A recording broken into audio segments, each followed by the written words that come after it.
Il est 20h. Merci de votre attention. Tout de suite, les titres à la une de l'actualité. Début des négociations ce vendredi à Abidjan entre gouvernement ivoirien et autorités de la Commission européenne sur l'accord de facilitation des investissements durables. L'objectif est d'attirer des investissements directs étrangers de qualité. L'accent est mis sur l'écologie, la transition énergétique et le traitement équitable des entreprises. Présent à Abidjan en ce moment dans le cadre d'un partenariat avec le ministère du Tourisme, les joueurs de l'Olympique de Marseille ont rendu visite aux petits pensionnaires de la Case des Enfants, premier grand projet lancé par la Fondation Children of Africa.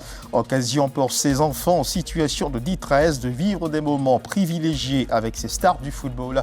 On en parle ce 20h. Elle a été annoncée et elle a débuté comme prévu l'opération de démolition des zones à risque dans la commune d'Atekoubé. La commune ne veut plus enregistrer de dégâts humains et matériels liés à la saison des pluies. Une opération pour lutter contre les constructions anarchiques et assainir le cadre de vie. Les Caterpillars sont entrés en action. Reportage à suivre également ce 20h. Dans l'actualité internationale, élection présidentielle du 19 juillet à Sao Tomé et Principe, 4 candidats sont en lice. La campagne pour l'élection présidentielle s'achève ce vendredi.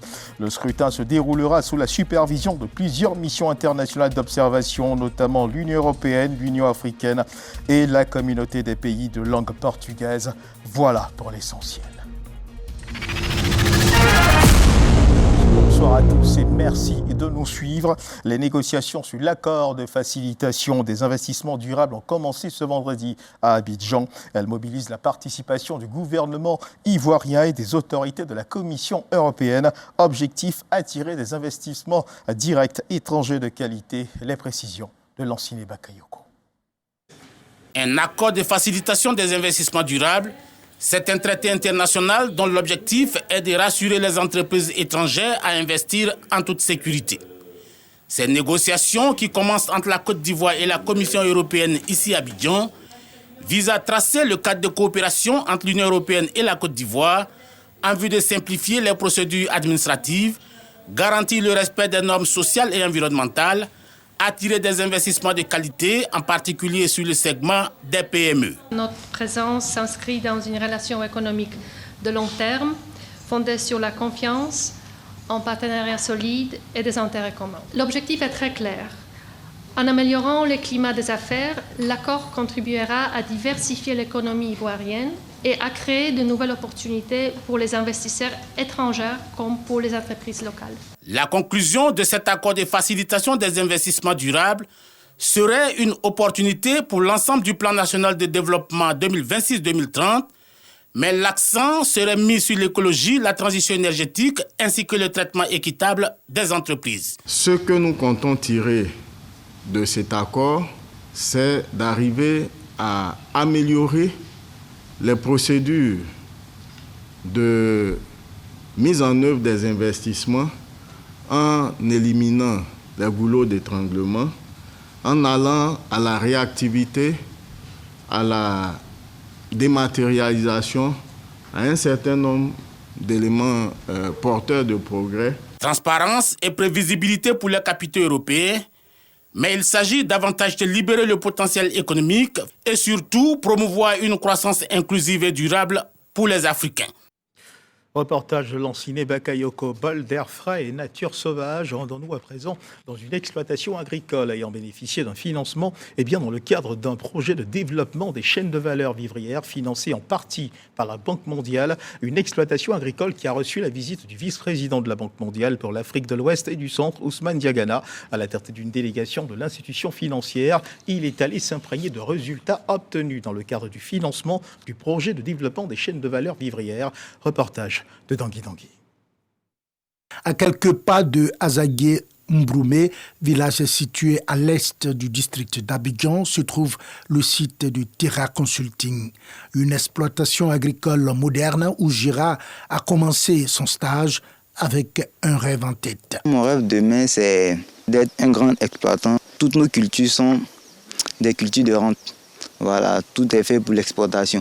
Donc, il faut faire l'agriculture, voilà, pour qu'on soit autosuffisant, voilà, en alimentation. Après avoir bénéficié du soutien du projet de développement des chaînes de valeur vivrière, projet financé en partie par la Banque mondiale à hauteur de près de 250 millions de dollars américains, cette exploitation agricole a changé la vie de la plupart de ses 25 employés, parmi lesquels Victorine. Je travaille ici, j'ai trouvé un peu d'argent, j'aime bien les choses, mon fils à l'école, je prends aussi pour manger. Ingénieur de formation, le propriétaire de cette exploitation se frotte les mains après ce soutien de la Banque mondiale. Grâce à ce projet de PLCDV-là, c'était un ouf de soulagement en fait. Ça m'a permis quand même avec le financement que j'ai reçu de réaliser mon rêve. C'était de bâtir une exploitation comme celle-ci, moderne, attrayante, avec un personnel des bâtiments, des serres modernes que vous voyez, des logements décents. Ici, on produit presque tous les légumes. Et on a mis un modèle de production en place qu'on appelle le système de production hors sol à haute densité. C'est-à-dire qu'on est capable de produire l'équivalent d'un hectare sur 500 mètres carrés, comme le piment que vous voyez tout à l'heure. Ce piment-là, c'est sur un espace de 600 mètres carrés. Nous arrivons à produire en 10 mois 6 tonnes de piment. Récemment en Côte d'Ivoire, dans le cadre de sa participation au groupe consultatif, le vice-président de la Banque mondiale a visité cette exploitation agricole. Ousmane Diagana a dit être satisfait de l'impact concret de ce financement de la Banque mondiale sur les populations. Et il convient également de savoir que les prestataires et fournisseurs de l'État peuvent à nouveau suivre en temps réel et sans interaction humaine directe leurs opérations budgétaires, cela grâce au portail e-fournisseur. Les opérateurs économiques pourront également se faire enrôler au titre de l'année 2026. L'initiative est du ministère de l'Économie, des Finances et du Budget à travers la Direction générale du Budget et des Finances. Les régions visitées cette année sont le Rambol, l'Indéni-Dublin et la Maraoué avec la ville de Boisflé qui donne le ton. Kader Sogodogo. Boisflé, chef-lieu de la Maraoué. Les prestataires et fournisseurs de l'État sont venus de toute la région. Ils répondent ainsi massivement à l'appel de la Direction générale du Budget et des Finances DGBF qui, dans le cadre de la modernisation et de la transparence dans la gestion des finances publiques, a conçu un logiciel e-fournisseur. Un atout pour les opérateurs économiques qui peuvent suivre leurs opérations budgétaires depuis son engagement jusqu'à son paiement. La vulgarisation de ce portail est l'affaire de la cellule d'information des opérateurs économiques qui a d'ailleurs déposé ses bagages à Boisflé. Chère population de la Maraoué, c'est un instrument qui vous appartient. C'est pour éviter les déplacements, pour engorger les bureaux. C'est un instrument qui participe aussi de la lutte contre la corruption. Prestataires et fournisseurs de la Maraoué procèdent également à leur enrôlement au titre de l'année 2026. Ils sont encouragés à contribuer efficacement au développement de la Côte d'Ivoire. À travers cette initiative, l'État de Côte d'Ivoire franchit une nouvelle étape dans sa transformation numérique et réaffirme sa volonté de bâtir une administration moderne, accessible et indéniablement orientée vers la qualité du service public. Opérateurs économiques, ensemble, nous pouvons faire de la Maraoué un modèle de gouvernance territoriale et un pôle économique toujours plus attractif. Après la Maraoué, la campagne va se dérouler dans le Hambol et dans l'Indéni-Dublin. Et dans les colonnes de l'actualité ce 20h, il y a ce rêve qui devient réalité pour les petits pensionnaires de la Case des Enfants, un centre d'accueil de la Fondation Children of Africa qui reçoit des enfants en situation de détresse, enfants de la rue, orphelins ou enfants abandonnés. Les étoiles plein les yeux, ils ont vécu des moments privilégiés aux côtés des stars du football de l'équipe de football de Marseille qui, vous le savez, séjourne depuis quelques jours en Côte d'Ivoire grâce à un partenariat avec le ministère du Tourisme, des minutes de bonheur qui représentent beaucoup pour ces enfants. Reportage de Célestin Frodo et de Fatou Fofana. Petite passe, grand moment de partage, d'émotion et surtout des souvenirs qui dureront toute une vie. Ce sont des petits pensionnaires de la Case des Enfants, remplis d'espoir, des rêves pleins les yeux, qui ont accueilli ce vendredi 17 juillet les joueurs de l'Olympique de Marseille présents à Abidjan pour un match amical. On n'est pas champion. On le devient. On n'est pas lumière. On apprend à briller. Ce n'est pas parce que la pluie tombe que le soleil a disparu.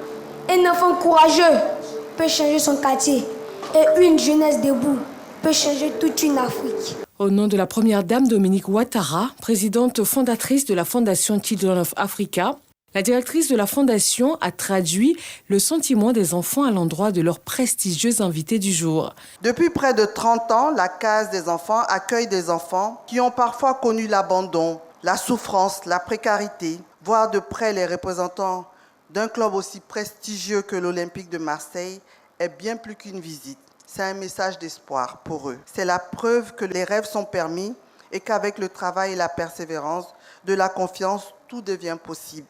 Changer toute une vie, une ambition que nourrit secrètement pour ses enfants le ministre du Tourisme, initiateur du partenariat entre la Côte d'Ivoire et l'OM de Marseille.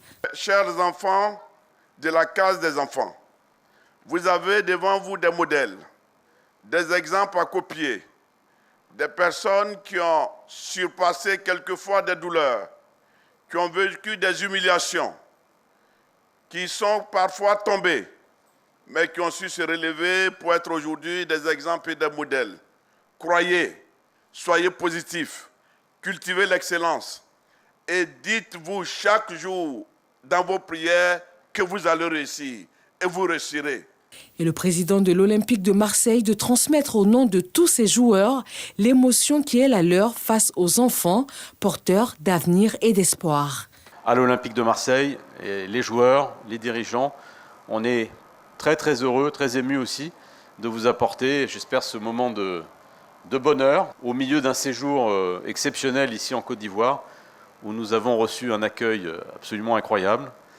On en est très heureux, très fiers. C'est peut-être le moment le plus fort de ce séjour, cette rencontre avec vous, les enfants. La Case des enfants de la commune du Plateau, centre d'accueil historique de la Fondation Children of Africa, s'est métamorphosée le temps d'une matinée et d'une rencontre en un lieu de promesse d'un avenir meilleur.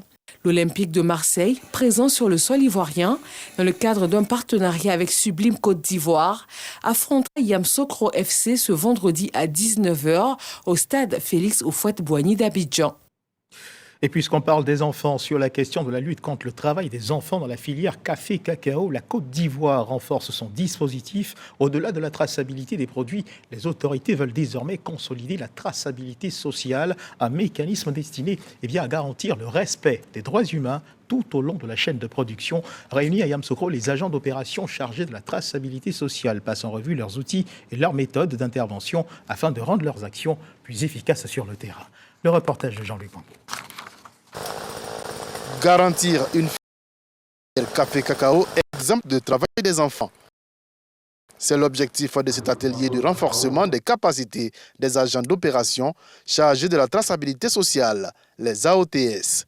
Pendant 5 jours, ces acteurs de terrain harmonisent leurs outils et actualisent leurs connaissances pour rendre le dispositif de surveillance plus efficace. On va leur donner des outils pour leur permettre de mieux travailler sur le terrain pour qu'on ait des résultats concrets pour ce qui concerne la traçabilité sociale. Ce sont les producteurs de café-cacao, nos parents dans les villages, dans les campements, qui sont confrontés au quotidien à cette réalité, bien souvent par ignorance. Déployés dans les zones de production, les AOTS veillent au respect des droits humains, sensibilisent les producteurs et s'assurent de l'absence d'exploitation des enfants dans les plantations. Nous avons ainsi l'opportunité de renforcer notre système de traçabilité sociale dans la cacaoculture en maîtrisant l'environnement de production des fèves afin de garantir le respect des droits fondamentaux, éliminer le travail des enfants et favoriser ainsi un revenu équitable aux producteurs. Cette session fait suite à une mission d'évaluation qui a mis en évidence plusieurs difficultés opérationnelles nécessitant un ajustement des méthodes d'intervention. À travers ce dispositif, le Conseil du café-cacao, le CNS et leurs partenaires entendent consolider une traçabilité sociale nationale au service d'une production de cacao plus responsable, durable et respectueuse des droits de l'enfant. Reportage de Jean-Louis Gbangbo, sécurisation de nos villes, quartiers, rues et ruelles pendant ces vacances scolaires. L'opération Vacances sécurisées a été lancée dans la commune de Yopougon. Il s'agira pour la police nationale d'intensifier les patrouilles sur le terrain afin de sécuriser les espaces de divertissement, lutter contre la délinquance et le grand banditisme sur tout le territoire national. Yopougon, commune qui accueillera la célébration de la fête de l'indépendance, cette année a été choisie pour le lancement de cette opération. Reportage de Konaté Moussa. Opération Vacances sécurisées, la 11e édition lancée à Yopougon. L'ensemble des forces de l'ordre mobilisées pour renforcer les actions de lutte contre le grand banditisme et autres actes criminels. Il s'agit de s'attaquer aux foyers criminogènes, de détruire les fumoirs, de démanteler les réseaux de trafic des êtres humains, de restaurer la tranquillité des citoyens et de créer un cadre propice aux activités socio-économiques. C'est la 4e fois que Yopougon abrite le lancement officiel de l'opération Vacances sécurisées. La commune qui se prépare activement pour les festivités marquant le 66e anniversaire de l'indépendance de la Côte d'Ivoire.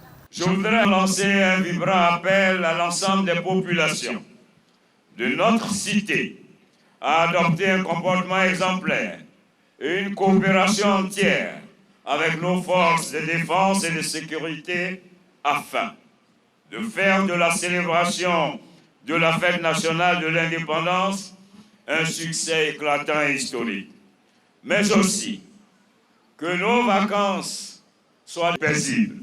L'opération Vacances sécurisées s'effectue également dans les 11 autres préfectures de police réparties sur tout le territoire national. La commune de Yopougon, justement, qui tient absolument à se mettre sur son 31 pour recevoir les festivités marquant la célébration de la fête nationale en vue de veiller à la bonne exécution et la livraison rapide des travaux de voirie aménagés pour le confort des populations et le succès des festivités du 7 août. Yansié Yakouba, le ministre des Infrastructures de l'entretien routier, a procédé à une visite terrain des sites stratégiques de Siporex et de Figuegayo. Reportage de Aurélia Drokoula. À Yopougon, les machines tournent à plein régime.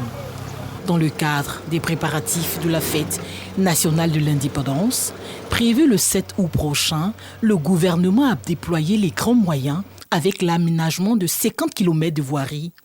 Un véritable soulagement pour les populations qui l'attendaient depuis longtemps. Aujourd'hui, nous sommes contents parce que l'État a travaillé, donc c'est une fierté pour nous. Voilà, nous les élèves aussi, donc ça nous permet aussi de défiler. Nous, on n'a jamais vu ça à Yopougon ici, donc c'est que nous on voit déjà, on sait que ça sera une très belle fête. Je suis sur direction, je suis content. Quand il roule même, je suis content. Vraiment, tout ce qu'ils sont en train de mettre en place là, je suis très très content. Vraiment, je remercie le président. Avant, il y avait poto-poto. Tu vois, il y a des coins où il y a l'eau qui stagne, il y a la saleté. Aujourd'hui, tout est bien dégagé, c'est propre.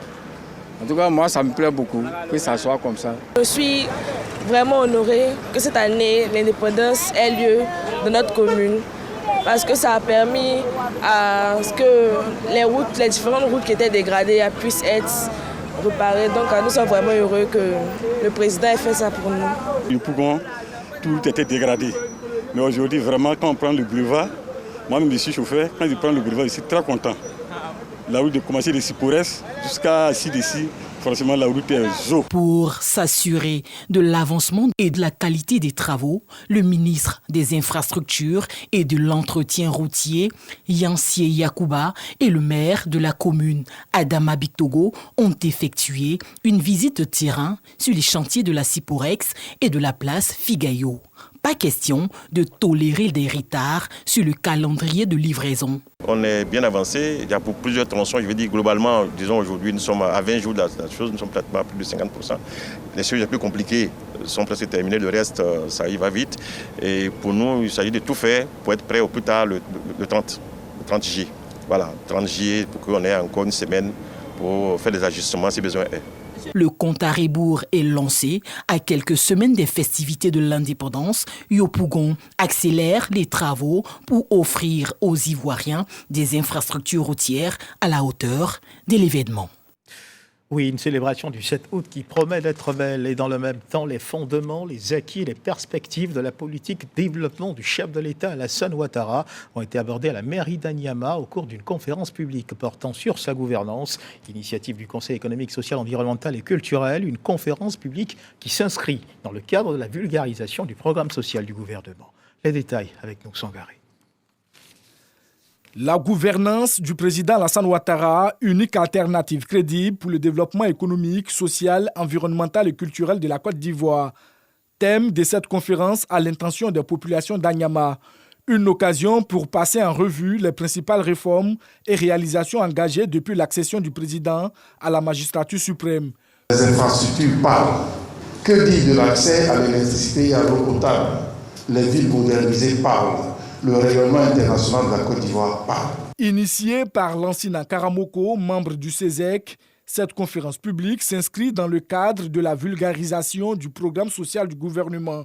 Avec l'autorisation du président du CESEC, nous avons organisé cette conférence publique. C'est comme si nous avons sorti le Conseil économique de sa zone de confort, donc de sa plénière, pour venir sur le terrain. Je souhaite que ça se répète pour que les populations puissent comprendre et voir un peu ce que le gouvernement, ce que le chef de l'État fait pour la population. Représentant le président du Conseil économique, social, environnemental et culturel, Ali Badra Konaté a exhorté les populations à faire confiance à la politique de développement d'Alassane Ouattara. Nous avons fait confiance à un homme, nous avons fait confiance à une vision. Et aujourd'hui, nous sommes heureux, nous sommes contents parce que le président travaille bien. Parce que le président Alassane Ouattara a redonné au peuple ivoirien sa dignité. À travers cette initiative, les organisateurs entendent poursuivre les actions de sensibilisation et d'information afin de renforcer l'appropriation des politiques publiques par les populations.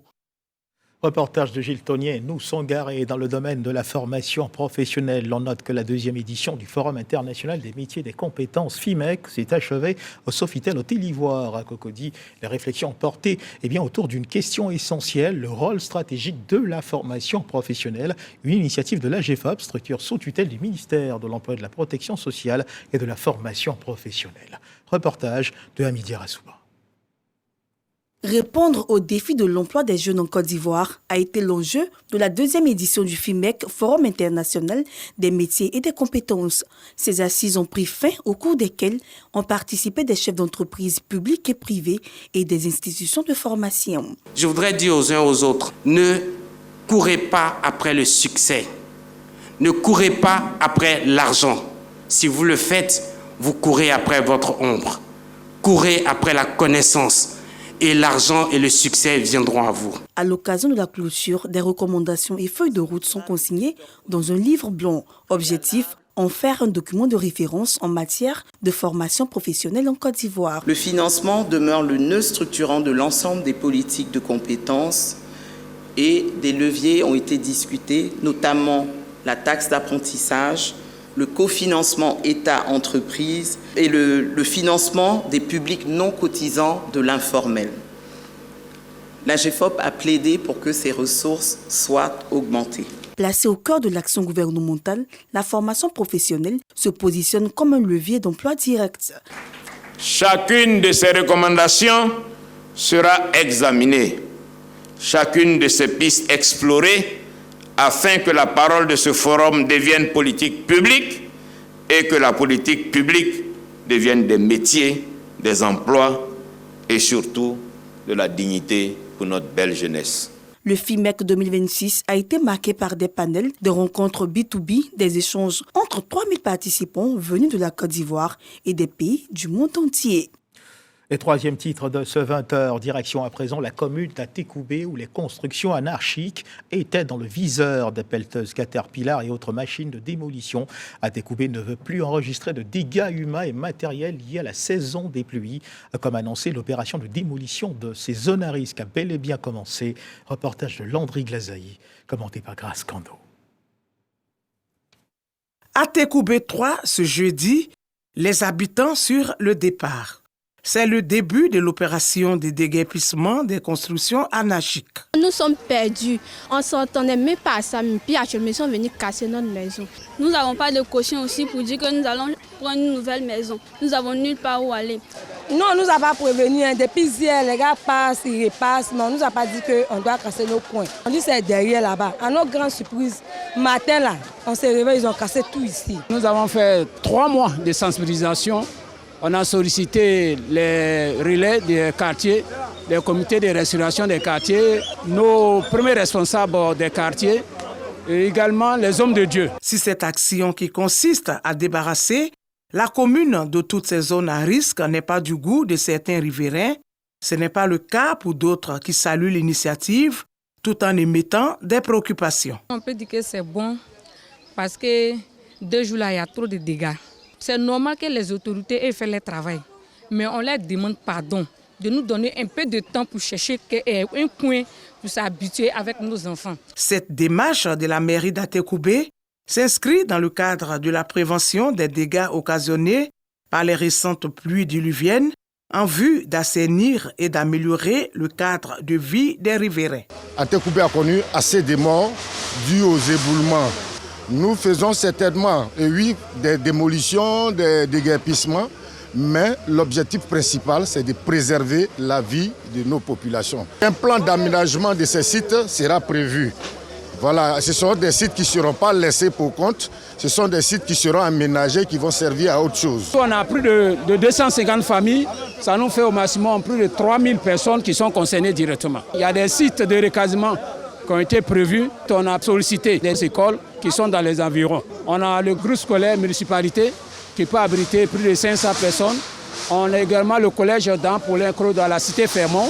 On a également le groupe scolaire Mobio qui a également plus de 800 personnes à reloger. L'opération de déguerpissement des constructions anarchiques de la commune d'Atekoubé va durer 1 semaine et concerne 5 quartiers. Il s'agit de Nematoulaye, Djéné Carré, Santé 3, Cité Fermont et Atekoubé 3.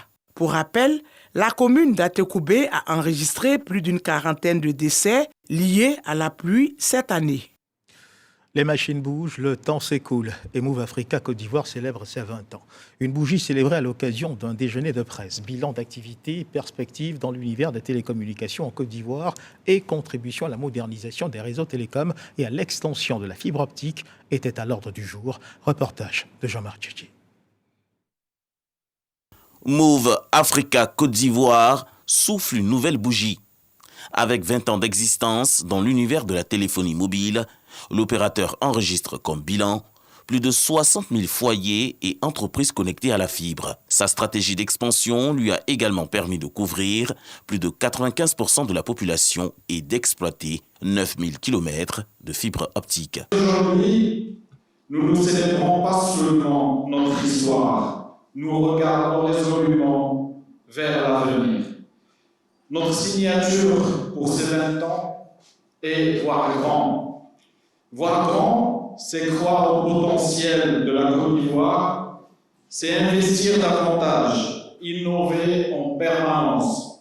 Pour les 20 prochaines années, la direction générale de Move Africa Côte d'Ivoire voit encore plus grand. La 5G est son objectif imminent. L'entreprise de télécom ambitionne aussi de renforcer son réseau et de multiplier des solutions financières inclusives. Tout au long de cette année, nous partagerons cette ambition avec nos clients, nos partenaires et nos collaborateurs, car ce sont eux qui écrivent chaque jour cette belle aventure à nos côtés.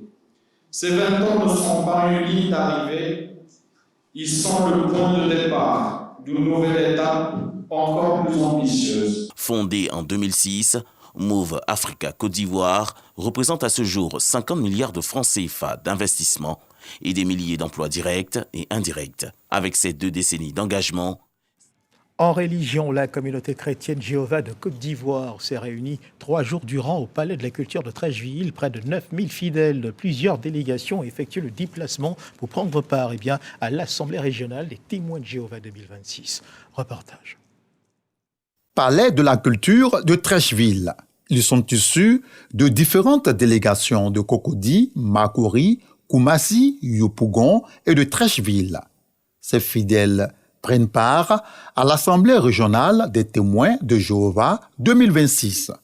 L'événement religieux est axé sur le thème « Un bonheur éternel ». La joie est une qualité divine.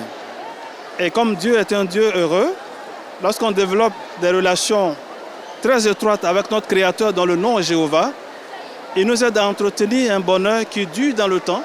3 activités, un exposé sur les 9 bonheurs enseignés par Jésus-Christ, une projection de film sur la vie du Christ et un baptême d'une trentaine de croyants marquent le programme. Au fil de mon étude de la Bible, j'ai appris plus sur Jéhovah et ça fait croître mon amour. Donc, avec ma décision personnelle, j'ai décidé de me vouer à Jéhovah. Ce qui m'a motivée à me faire baptiser, c'est que depuis près de 3 ans, je fais l'étude biblique et j'ai senti la main de Jéhovah dans ma vie. Je suis très contente.